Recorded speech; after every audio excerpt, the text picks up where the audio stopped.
أعوذ بالله من الشيطان الرجيم. بسم الله الرحمن الرحيم. ولقد أرسلنا إلى ثمود أخاهم صالحا أن اعبدوا الله فإذا هم فريقان يختصمون. قال يا قوم لم تستعجلون بالسيئة قبل الحسنة لولا تستغفرون الله لعلكم ترحمون. قالوا اطيرنا بك بمن معك قال طائركم عند الله بل أنتم قوم تفتنون.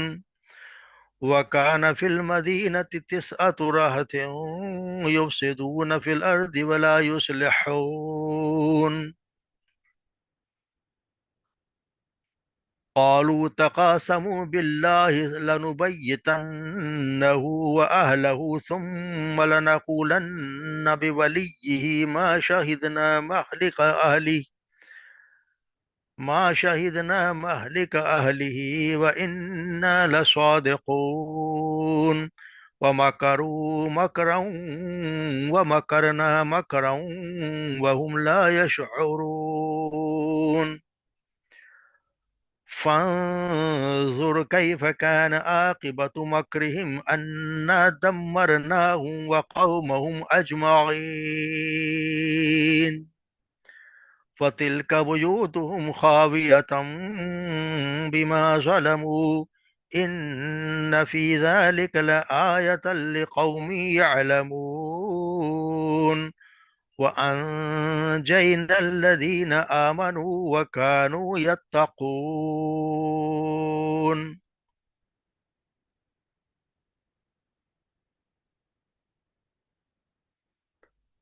وَلَقَدْ أَرْسَلْنَا، اور یقیناً ہم نے بھیجا الی سمود، سمود کی طرف،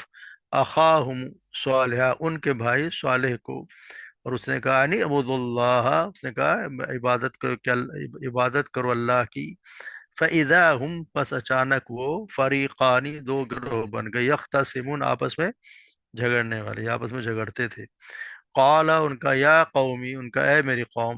لما تستعجلون بالسیئہ، کیوں تم جلدی کرتے ہو، بالسیئہ، برائی کے لیے، قبل، اس سے پہلے، الحسن، نیکی سے پہلے برائی کی کیوں جلدی کرتے ہو، عذاب کی کیوں جلدی مانگتے ہو۔ ولولا تستغفرون اللہ لعلکم ترحمون، لولا، کیوں نہیں کہ تستغفر، تم استغفار کرتے یا چاہتے اللہ سے استغفار، مغفرت، لعلکم ترحمون، تاکہ تم رحم کیے جاؤ، تم پر رحم کیا جائے۔ قالو، انہوں نے کہا،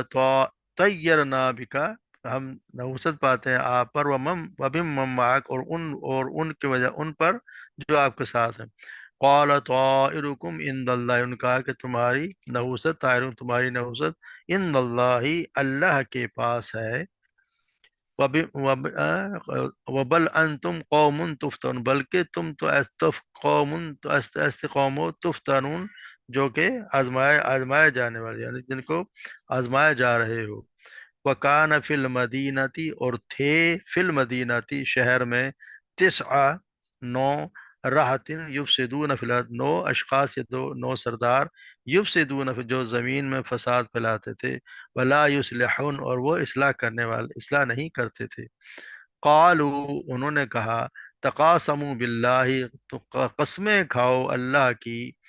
لنتبیتنہ، کہ ضرور بضرور تم رات کو، بینت، رات کے وقت ضرور بضرور تم حملہ کرو، وَأَهْلَهُ، اس کے گھر والوں کو، ثم، یعنی کہ تم ان کو ضرور مارو گے، اس کے گھر والوں کو، ثم، پھر، لنقولن، پھر ضرور بضرور ہم کہہ دیں گے، ہی، اس کے ولی سے یا وارث سے، ما شاہدنا، ہم موجود نہیں تھے،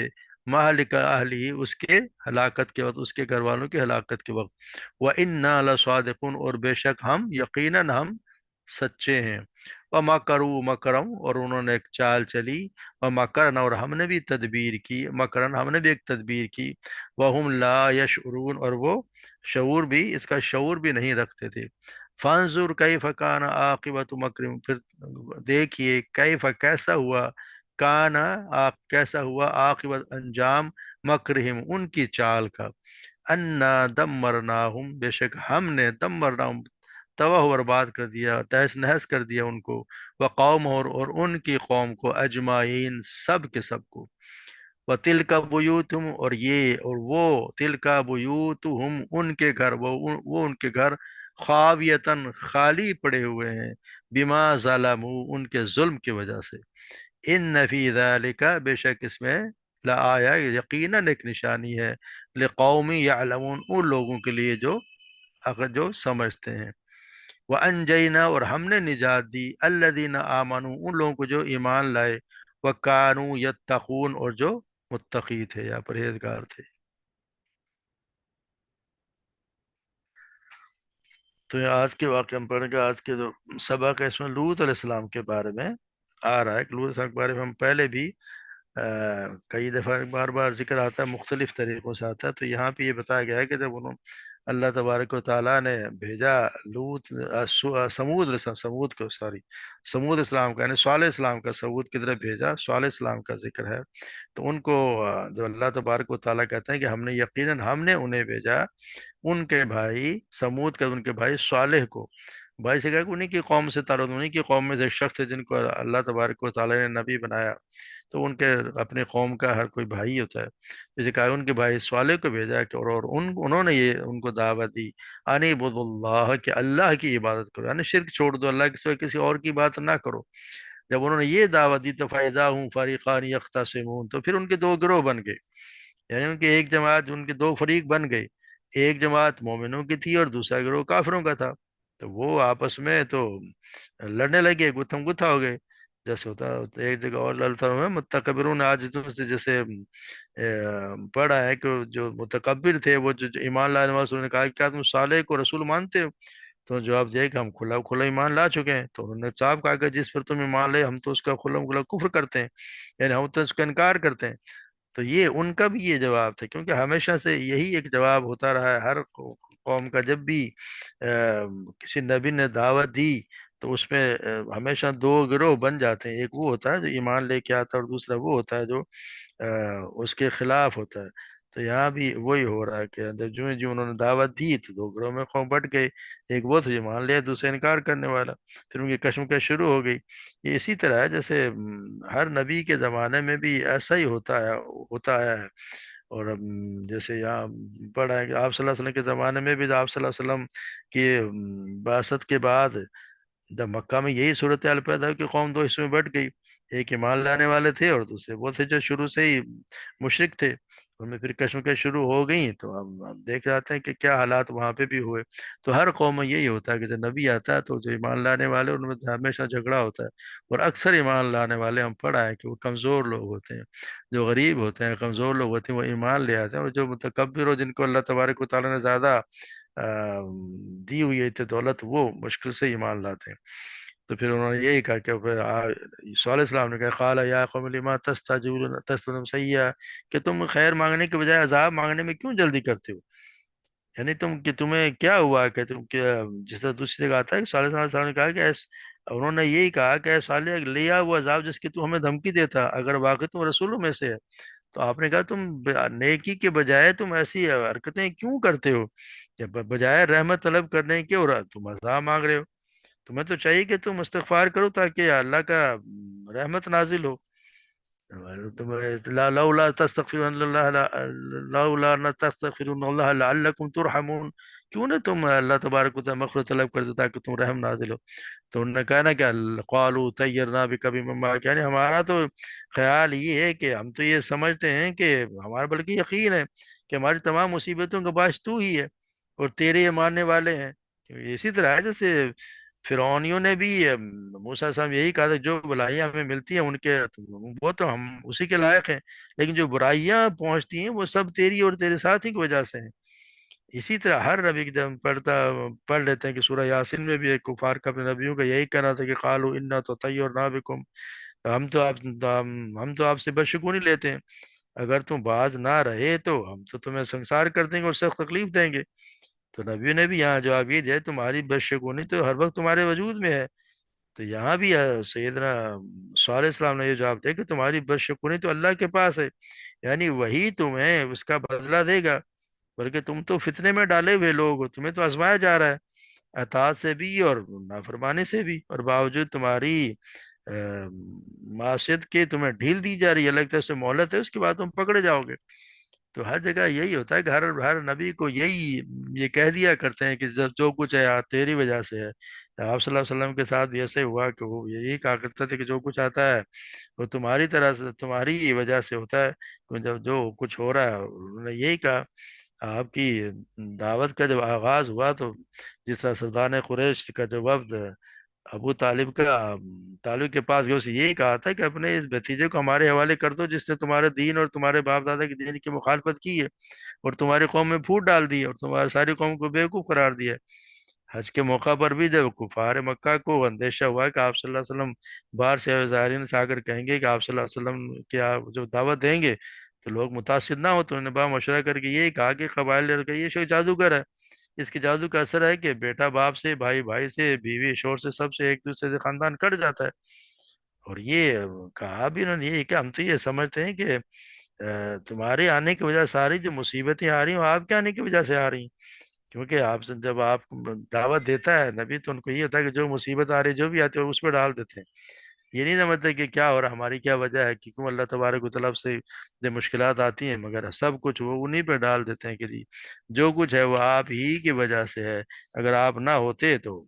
سب کچھ ٹھیک ہوتا۔ تو انہوں نے کہا کہ تمہارا جو ہے نا سب کچھ امتحان ہے اللہ کی طرف سے، اللہ تبارک و تعالیٰ کی طرف سے، یہ تمہارا امتحان ہے کہ تم فتنے میں پڑے ہوئے لوگ، وہ تمہیں آزما رہا ہے۔ اور پھر یہاں بتایا جا رہا ہے کہ ان کے قوم میں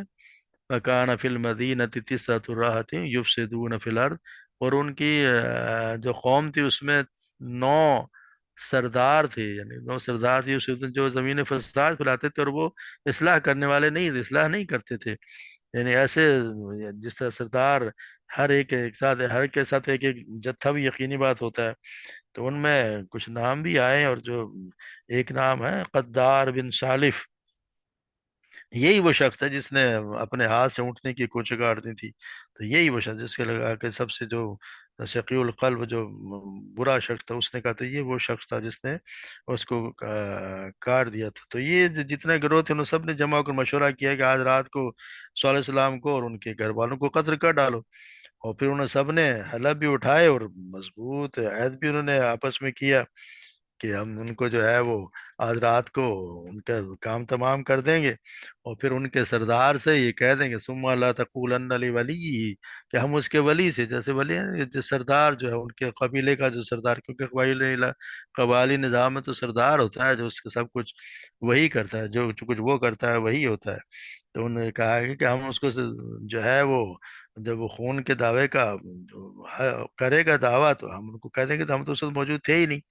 ہم تو جب ان کے مارا گیا تو ہم تو، اور ہم تو یقیناً کتنا اللہ صادق، ہم تو بالکل سچے ہیں۔ یہ اسی طرح ہے کہ جیسے آپ صلی اللہ علیہ وسلم کے زمانے میں بھی آپ کے چچا ابو طالب کو جو حیثیت تھی، سردار تھے وہ، تو کفار قریش کو بھی اسی اندیشی کی وجہ سے وہ ہاتھ روکے ہوئے تھے کہ اگر آپ صلی اللہ علیہ وسلم کو قتل کر دیں گے تو بنی ہاشم کے سردار ابو طالب اپنے قبیلے کی طرف سے خون کا دعویٰ لے کر اٹھیں گے، اور پھر ان کا مقابلہ کون کرے گا، کون سب کریں گے، تو یہ اسی لیے ڈرا کرتے تھے وہ۔ تو یہاں بھی انہوں نے یہی پلان بنایا کہ ہم ان کو کر دیں گے، اور جو سردار ہم کو جو ولی ہوگا اس سے کہہ دیں کہ جی ہم تو اسے تھے ہی نہیں، یا اللہ تبارک و تعالیٰ مکروا مکرم و مکرنا مکرم، انہوں نے چال چلی اور ہم نے بھی اس کے خلاف تدبیر کی، اور جس کا وہ شعور بھی نہیں رکھتے تھے، یعنی ایسی سازش تھی کہ جب وہ سوچا کرتے تھے کہ ایسی کہ ان کو تو خبر بھی نہ ہو کہ ہم کیا کرنے لگے ہیں، یعنی اس سے پہلے کہ وہ اپنے پروگرام کے مطابق صلی اللہ علیہ وسلم ان کے خیر والوں پہ شب خون مارتے، تو اللہ تبارک و تعالیٰ نے اپنا عذاب بھیج دیا، اور نہ صرف وہ بلکہ پوری کی پوری قوم تباہ ہو گئی۔ لگتا ہے کہ جیسے سازش سے ان لوگوں نے جو کی، اونٹنے کو مارنے کے بعد کی تھی، کیونکہ سورہ ہود میں آتا ہے نا کہ جب انہوں نے اونٹنے کو مار ڈالا تو سیدنا صالح علیہ السلام نے کہا کہ انہیں ایک نوٹس دے دیا کہ بس اب 3 دن مزے کر لو، اس کے بعد تم پر عذاب آئے گا،